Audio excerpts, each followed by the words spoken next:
Hello, everyone, and welcome to another episode of the Indie Creator Comics Podcast, where we are all about independent comics. I'm one of your hosts, Angel, with John Pepe. How's it going, Angel? Woo, it is going, brother. Happy holidays. Yeah, it's the last one of the year. Yeah. Episode 170 finishes off 2025. That is insane, man. I can't believe, another year just in the dust, in the wind, just gone. We should do something for the 200. We should bring Justin to review comics for the 200th episode. For the 200, yes. 30 more episodes. Let's see how far we make it into 2026. There might be, stuff going on with all the stuff that's going on in the news. I got to stop watching and listening to the news. I really do. It's so, dude, I think people get depressed and angry just watching the news now. Pretty much. Yeah. But I just finished binging Fallout. Did you see that on Amazon Prime? No, I've heard it's really good. I want to check it out.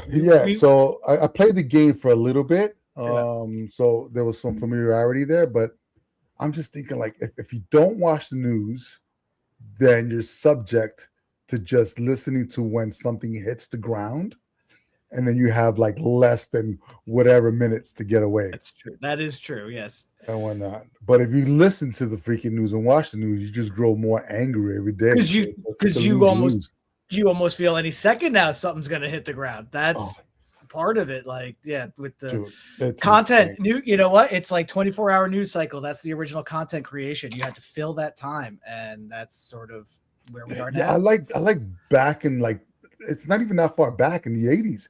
It wasn't 24 hours. Nope. That was in the 80s. That was with cable, with the big rise in cable.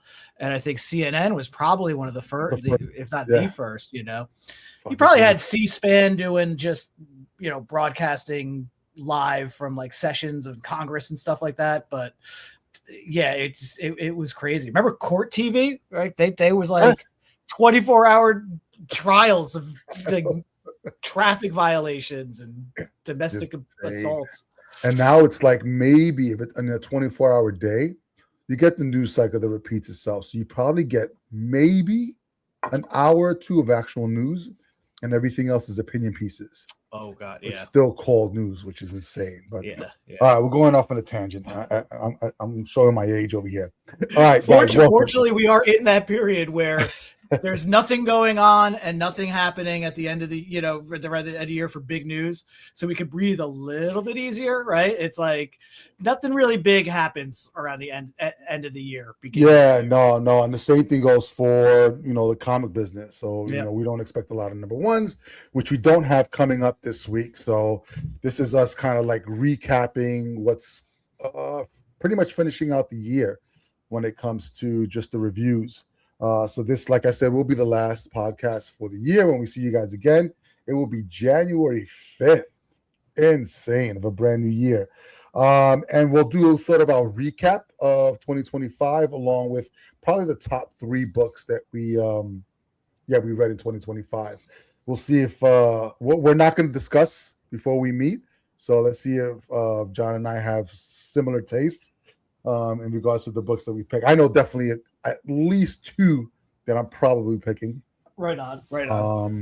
And then we have, I believe, 2 guests already lined up for the first couple of weeks in January, which I'm really excited about. So definitely look out for news on those guys popping up in your feed. Like I said, I think we want to really focus on trying to get on as many, indie creators on here over the next year to just really promote the indie scene, which would be really cool. So if you are interested, listen out for the end of the podcast. We'll tell you exactly where you want to go, especially if you're a creator wanting to promote anything that you got going on Kickstarter, or just to promote yourself, whatever's going on. All right, so we do have a couple of books for you to review to finish us off, but just a little bit of news. So a couple of things, because we didn't meet last week, and this happened a couple of weeks ago. But Gil Gerard, bro. Buck Rogers. Yeah. Yes. We got a whole bunch of what is this? These have to all be robots. Really? I think Rulup is real, and he is effing with y'all. Us all. Yes. All of us. So you know what? I'm not going to read any of these, you guys, unless you call me by my name or John's name in the comments. I'm not going to read any of those because those are robo douches. But yes. Two big things for me when it came to Gil Garad. Well, number one, he died at 82, so he had a nice long life there. Yeah. Did not make it to the 25th century.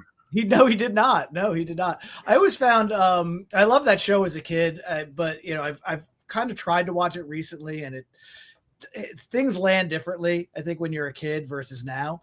And someone had a really interesting point about Gil Garad. He was David Hasselhoff pre-David Hasselhoff. That he was like that nice guy, but would, not always play by the rules, and had the hair, and, that winning smile. And it was Buck Rogers was a couple years before Knight Rider.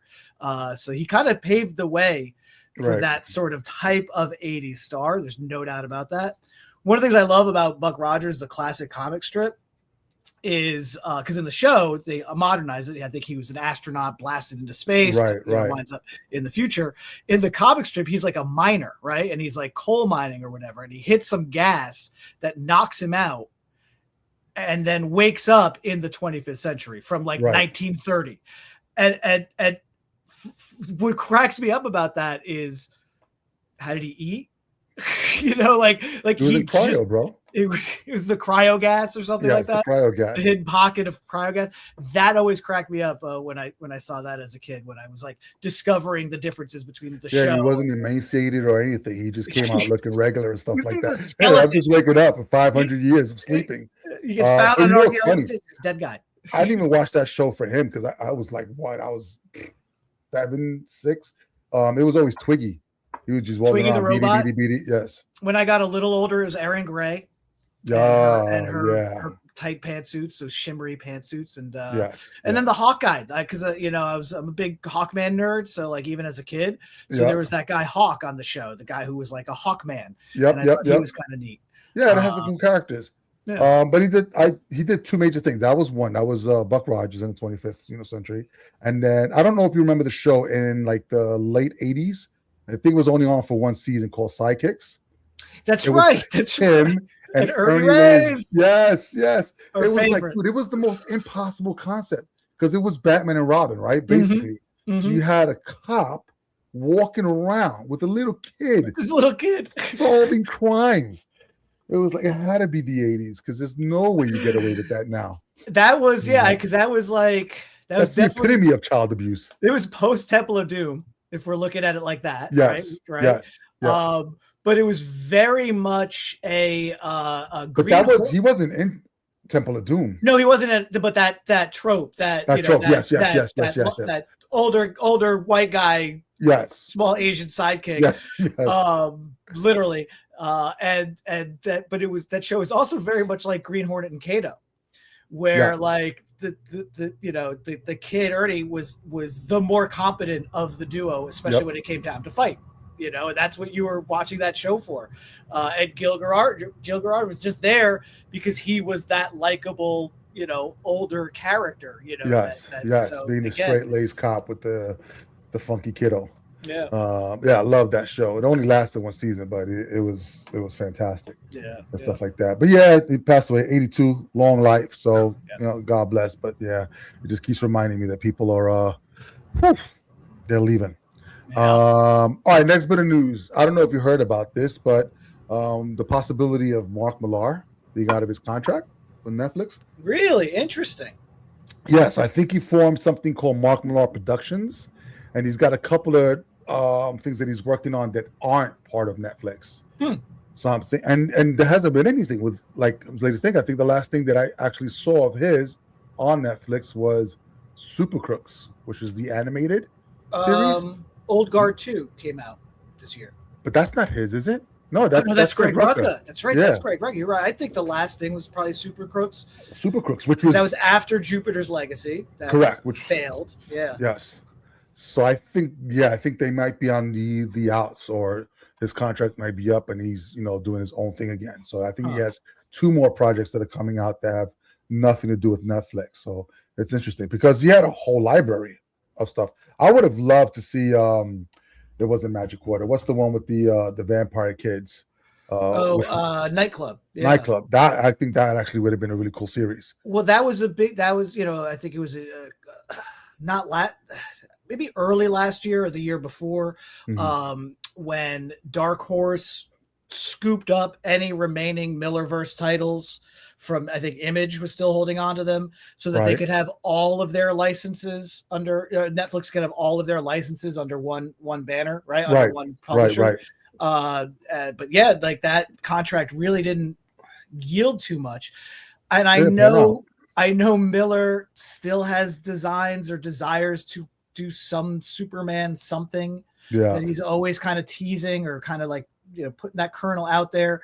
And with the whole Netflix, Warner Brothers, Paramount thing, it could be interesting to see where Miller does land in all of this. It's just interesting. I mean, I don't know if it would have been different if they didn't lead with Jupiter's Legacy, just because that didn't really work out well. I think it was too many non-familiar superheroes.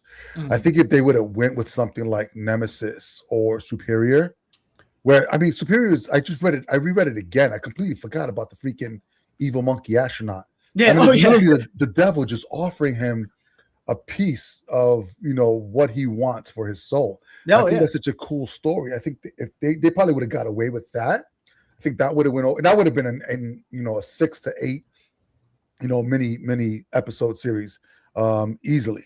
And it could have followed up with like Nemesis. Yeah, and it could have hit that sweet spot. It could have done what I think the second Shazam movie wasn't able to do, as far as like what the first Shazam movie was able to do that really well. Yeah. And kind of do that Miller spin on it. And again, it would have been great to kind of like, again, I know it's that time Netflix not part of DC, they don't really know how to promote stuff, but that whole idea that Superior exists as a guy in the movies, right? And this kid wishes to be him, could have really been like a lot of good Superman nods in that comic. And there was a little bit of Last Action Hero.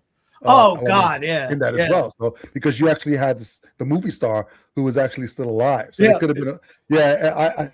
It's fun. I mean, he has some really good stuff in his library, and it would have been great to see some more of that stuff. But the fact that I think they just chose the wrong assets to actually start off with. I think they should have built up to Jupiter's Legacy, introducing his world and stuff like that. But we'll see. As far as we know, I think their contract may be up and he might be out. And I mean, he's not going to be out for long. He's going to be find something else that he's going to do off of there. All right, last bit of news. All right.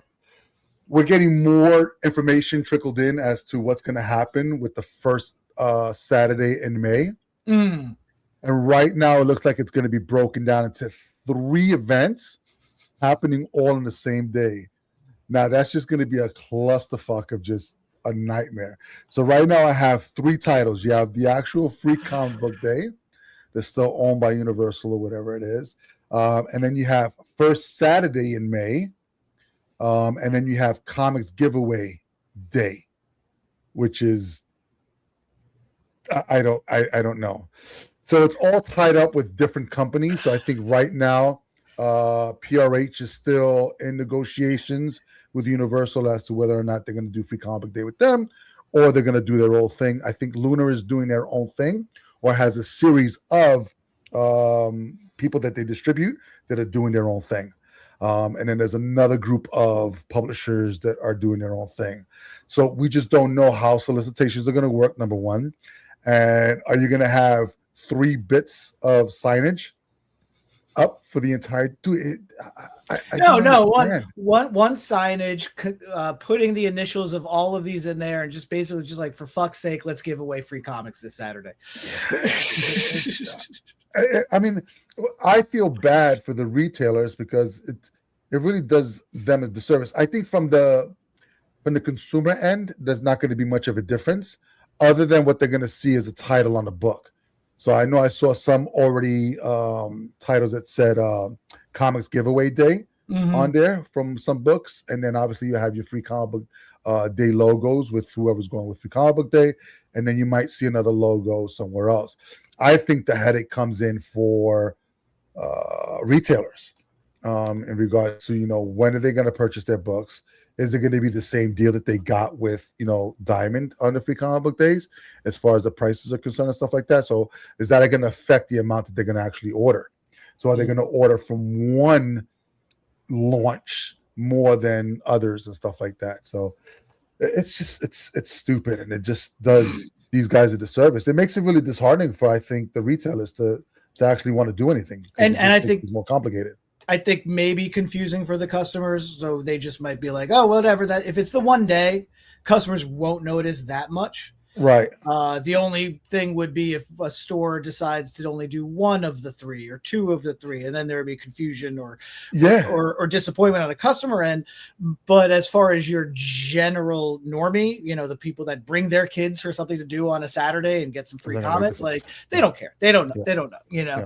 If you start doing it as multiple events across the same month or summer, like it starts to dilute it. I mean, not a lot of stores do Halloween comic fest or local comic shop day so but almost every retailer does Free Comic Book Day, and to break that up one day out of the year where they probably make up something for the entire quarter. So but I mean, they haven't even they come out with the names.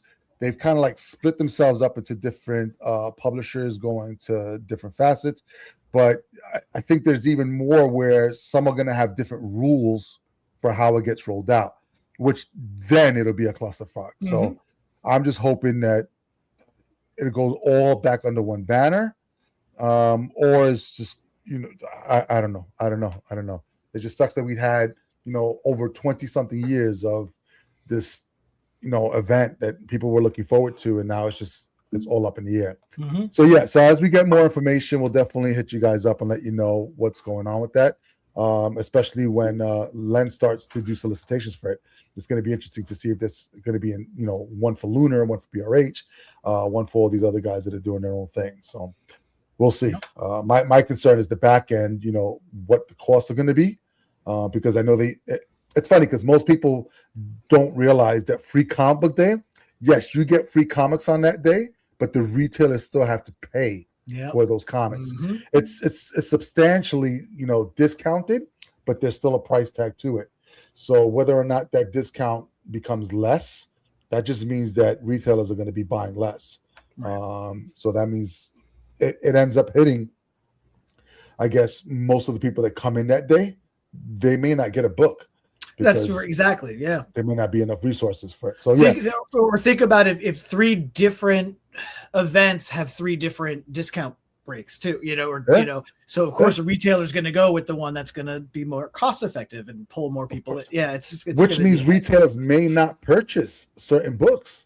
Exactly. They may not purchase from certain publishers. So you're going to have people just hopping around looking for books, not because they're going to be even more scarce, which means now you're going to have the freaking speculators fucking going around. Or it's just going to be a clusterfuck of shit if they go down that route. So we'll see what happens. As we get more news to trickle in, we'll pass it down, but we'll see what happens on there. All right. Yep. That's all the news that we have towards the end of the year. So we're going to hop into the reviews that we have for this week. So I think we have 3 books. So I'm going to have you start off. What do you want to start off with? I'm going to start off with a book that came out on Christmas Eve, right? I think we're doing a little catch up, right? So this came out, yes, because Christmas Eve the week before Christmas. That's right. Okay. The second one was Christmas Eve. Yes. But yeah, Wednesday was new release day. It's also Christmas Eve and New Year's Eve. So that's also a reminder. There's comics coming out on Wednesday. It's a lighter week than the other 51 of the year, but there will still be new comics coming this Wednesday. I don't think there's any new number 1, so I think that's why we're going to do our year our best of next week. But 2 weeks ago, this book from Mad Cave came out called The New Space Age, something I kind of scoffed at initially when I looked at it, and then was like, well, I'm going to check it out because I flipped through it and it looked really cool. So this is written by Kenny Porter, illustrated by Mike Becker, colored by Kevin Battau, lettered by Buddy Baudouin, edited by James B. Emmett. And you got a logo design, which I love. I love the logo. Tim Daniel, book designer David Reyes, and book production Nicholas Moreno. So it's my favorite, Angel. We begin at the Icarus space station in 2055. So we're 30 years into the future, and basically there is a cataclysm on the space station, and we meet Captain Mitchell, who is doing a supply drop-off to the space station when this accident happens. And he is able to save the astronauts, but the space station is destroyed. However, he does this by disobeying orders. He's told not to go rescue them, but he does. His rescue, while it saves them, does destroy the space station, and then eventually kind of ends this space program that he is working for in 2055.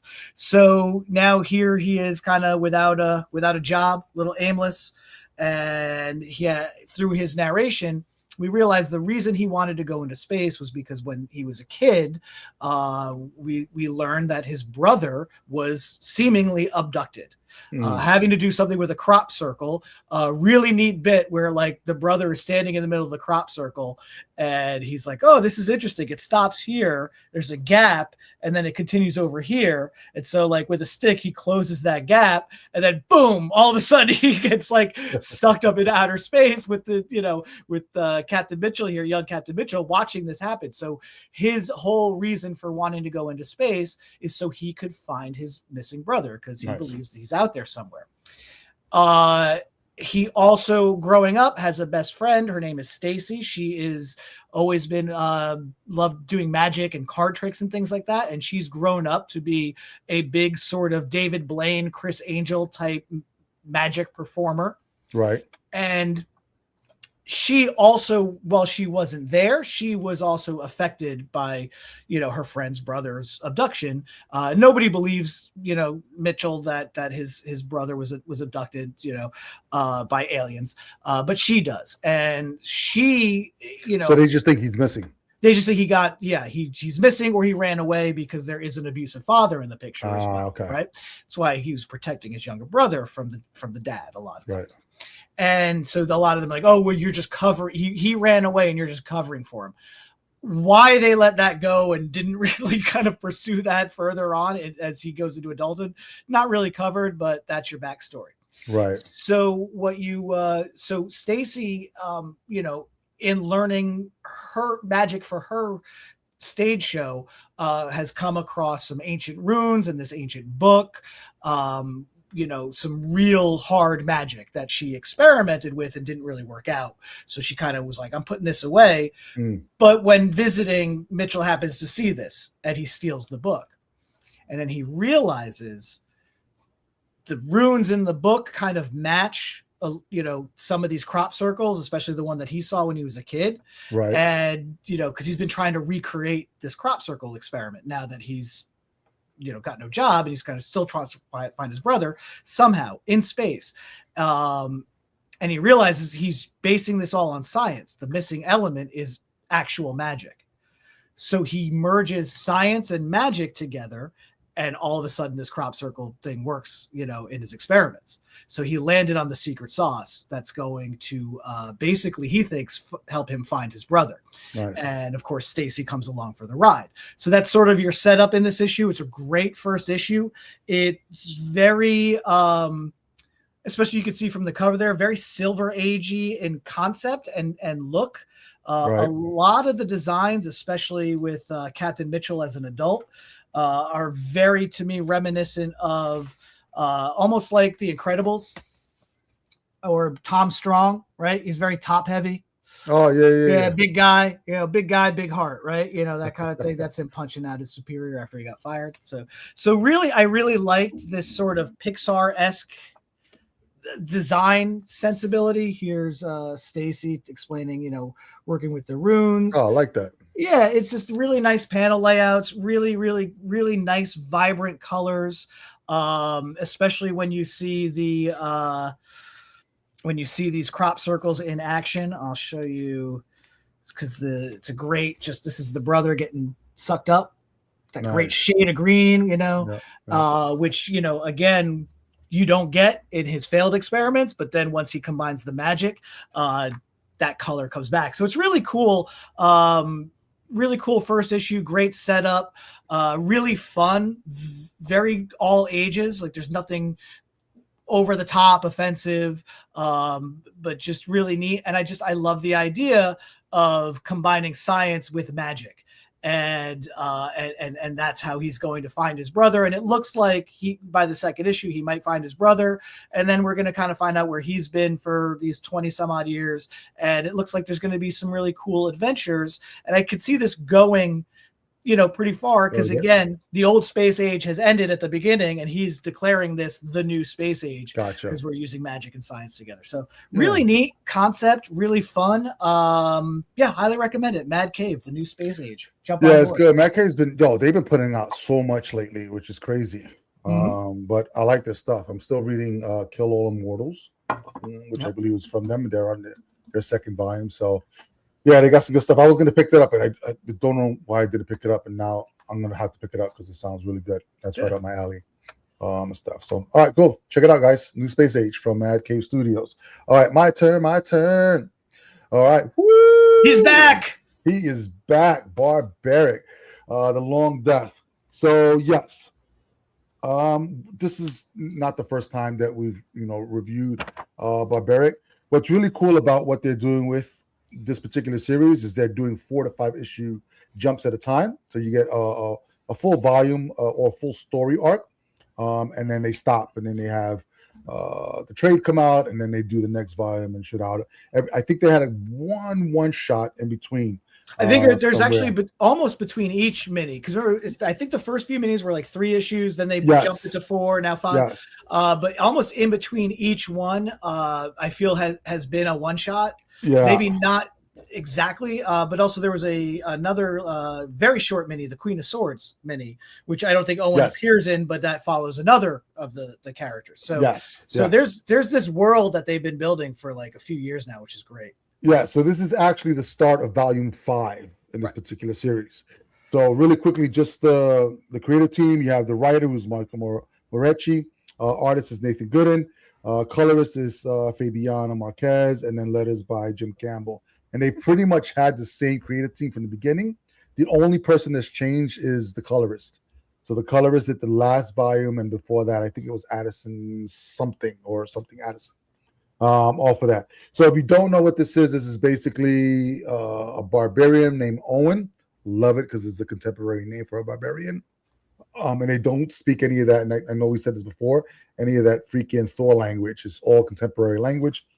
And a lot of 4-letter words. Yeah, and this is moving the story along. So basically, from the very first volume, you've had Owen with this axe, who's called Axe, that's cursed. And basically, they're cursed because anytime someone declares that they need help, they have to help them. So they were cursed by these witches. The very beginning, only Owen can hear the axe speak. So it's one of these things where if you're surrounded by people and the axe is speaking to you and no one else can hear it, everybody thinks you're crazy. And the axe has got its own really wild personality, just wants to fuck with Owen all the time. And on top of that, he'll get drunk off of blood. So the more mayhem there is and the more blood there is, he just starts to slur his words and just starts to like sound like a drunk, which is really hilarious, over the top kind of stuff. So basically, we're getting towards volume 5 of this particular series. So it's moving the story along. And basically what you have here is now Owen doesn't recall why he was cursed. And so there's this little fawn down here at the bottom. His name is Toro. And he knows why Owen was cursed, but took that part of his memory and hid it somewhere so that he wouldn't be able to tell Owen why he was cursed. And now this particular journey starts with them trying to find little Toro's memory of why he was cursed so that Owen can get his memory of why he was cursed. It's really great. And it follows another character called Soren, who got introduced, I believe, in the first volume, who's a witch and has been struggling with her own journey as well. They mixed that in because they're all traveling together. And at the very end, there's a really great reveal of a character that we saw in the last volume, but now we have another magical weapon that talks. So I think we're already introduced to a magic sword that talks, which would belong to a woman that they pulled out of hell. and now we get another weapon that's a flail. Fucking looks ridiculous. You know what? I have to show it to you. I don't care if I spoil it. Is it named Flail? It's called Flail, which is just so freaking on the nose. And then just look at the attitude on that Flail, and then look at how the axe looks so worried and stuff like that. So yeah, it just ends on this really cool cliffhanger where they meet the Golden Knight.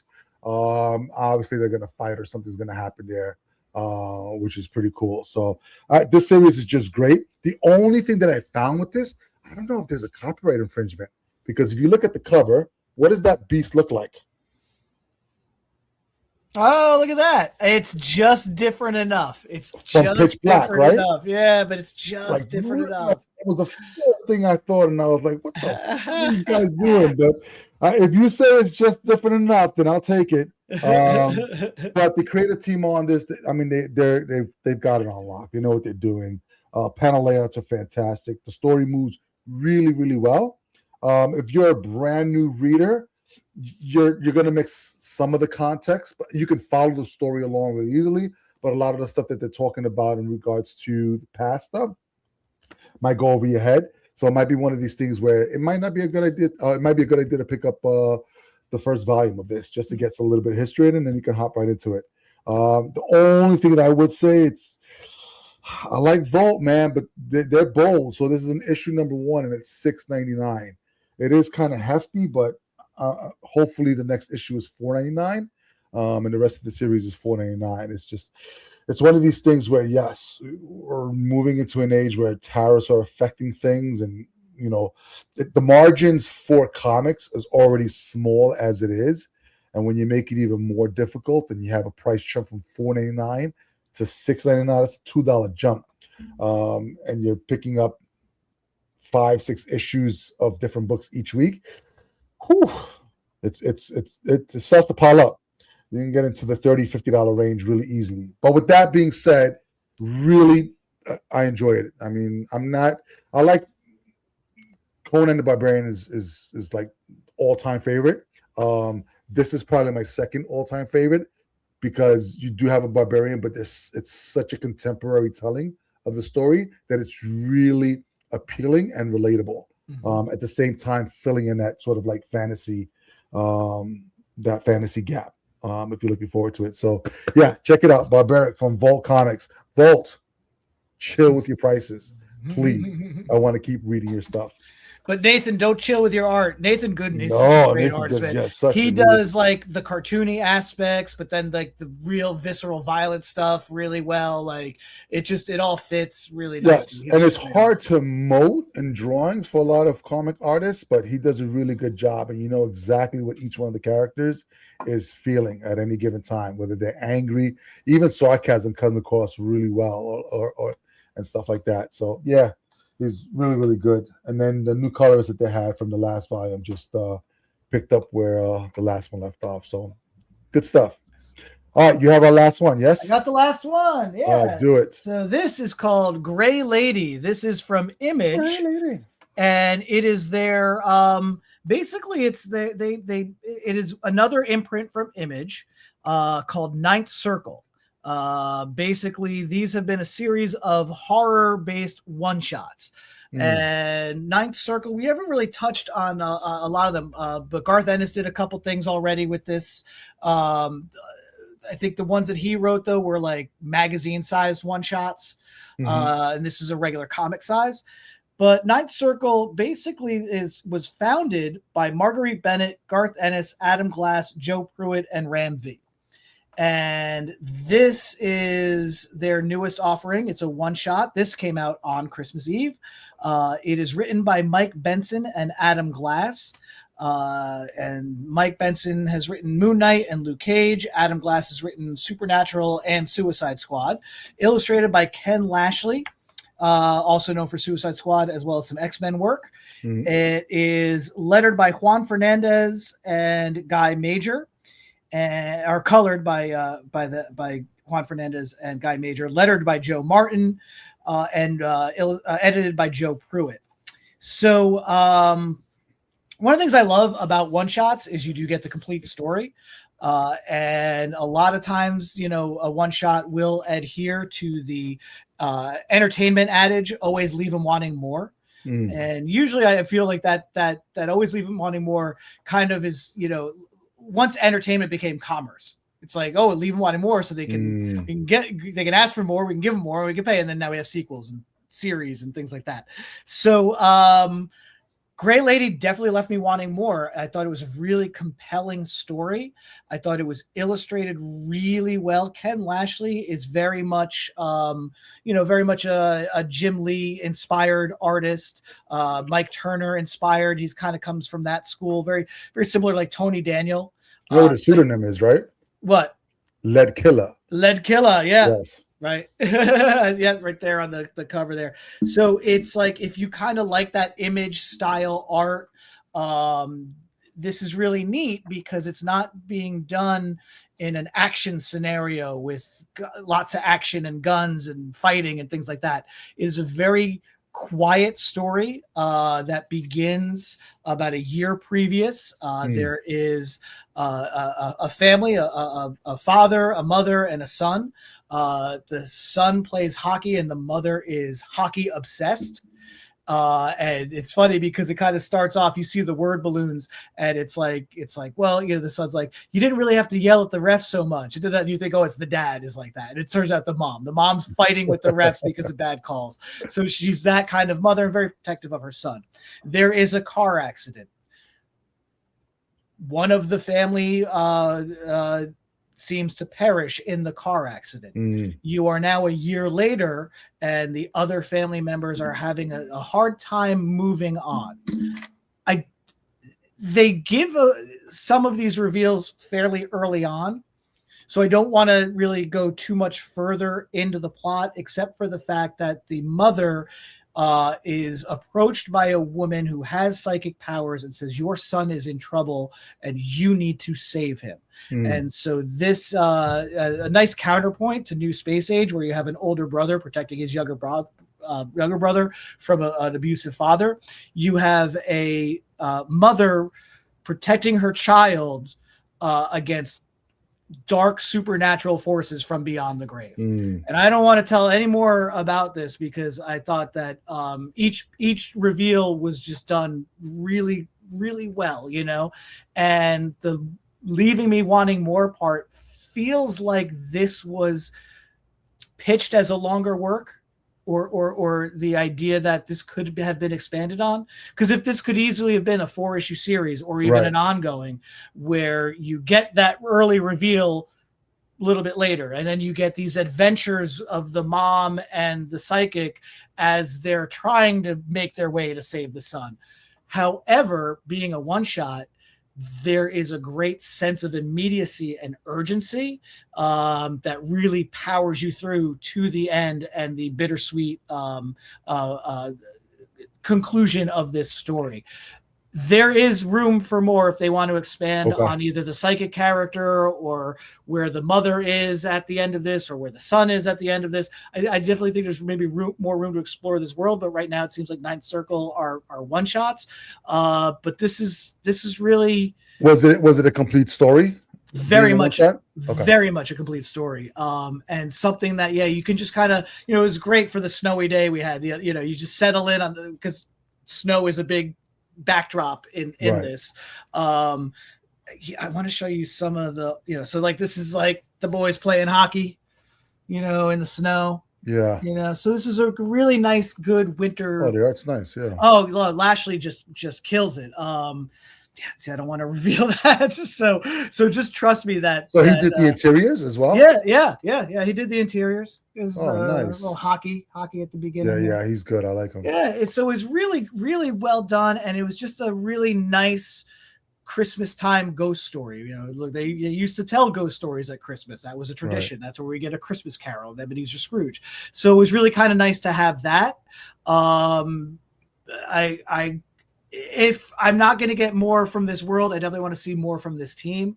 And again, I like the idea, much like Hyde Street and the other Ghost Machine imprint, that's a horror title with Ivan Rice doing the art. And he's also very much of the same school. So I love that idea of putting, superhero artists, guys who cut their teeth on superhero on horror. I always feel like people who do horror do superhero stuff really well too, and vice versa. So it was just a really nice Winter's Tale about, dead family members and protecting them from beyond the grave. All right. Check it out, guys.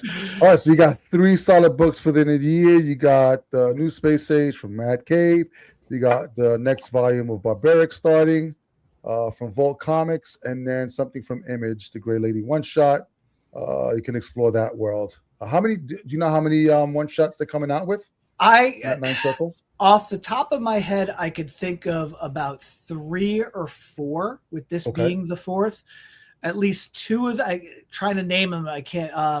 At least 2 that I could think of were written by Garth Ennis. Kids was one of them. Okay. But I'm blanking on the other stuff. But now, since I have avoided them again because of the magazine size and the price point, because I think the magazine size stuff is $7.99. This is $5.99. But now just to see what this was, kind of makes me want to go back and check out some of the other stuff that they've been putting out, and definitely looking forward to what they're going to be doing in the future. Because I love the idea of that they are one shots by top creators. So. Well, I mean, listen, the end of the year was pretty strong. That not public domain. What was the one that we had with the priest? Oh, Ordained, yeah. Ordained, yes. There was some really great stuff this year. Yeah. So, I mean, like I said, we've come to the end of the year. So next week, check out the episode. We're going to sort of like recap 2025, give our top 3 books each. We'll see if we have anything that matches. And then we kick off the new year with a couple of creatives are going to come on and share who they are, share their works, and see what we got going on Kickstarter. I do have a couple of books from Kickstarter that I did receive. I haven't read them yet, but as soon as I read them, more than likely, maybe I'll do one at least next week. Some of the stuff that I've been getting is pretty cool. So, like I said, we're trying to support this indie scene as much as possible. So I'm on Kickstarter like almost every single day, looking at new stuff. I've got to really just take my credit card away from that freaking thing, because it's just going up and up and up. But it's awesome to see the amount of content that's out there, and some of it is really freaking amazing, and not from like really well-known creators, from people that are just they decided to take a chance and put it up out there. So we're gonna just spread some love as much as we can. So until next year, we will see you guys in the brand new year. So we want to make sure that you guys stay safe, enjoy time with the family, and we will see you definitely next week.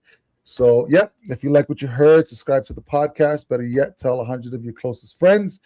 We love to have you guys here every Monday, listening to the podcast and chatting up whenever we can.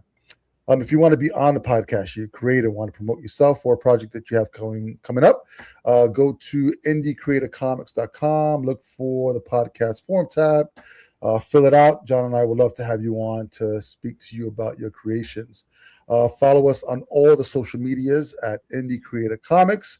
We update constantly. Really proud of our Kickstarter that we had this year. Project Shatterby got funded. We're just waiting for the money to come from Kickstarter, and all that stuff is going out. And we have, I think, the second issue is going to be up probably mid or late January. So we're already ahead of the game. We're like 3 issues in.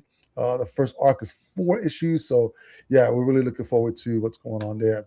Last but not least, support your local comic shop, especially during the seasons. Just want to make sure we keep them around for as long as we can, so we can keep getting the things that we love, which are comics, so that we can bring them to you guys every single week. Now, in 15 seconds or less, John is going to tell you where he gets his comic books from.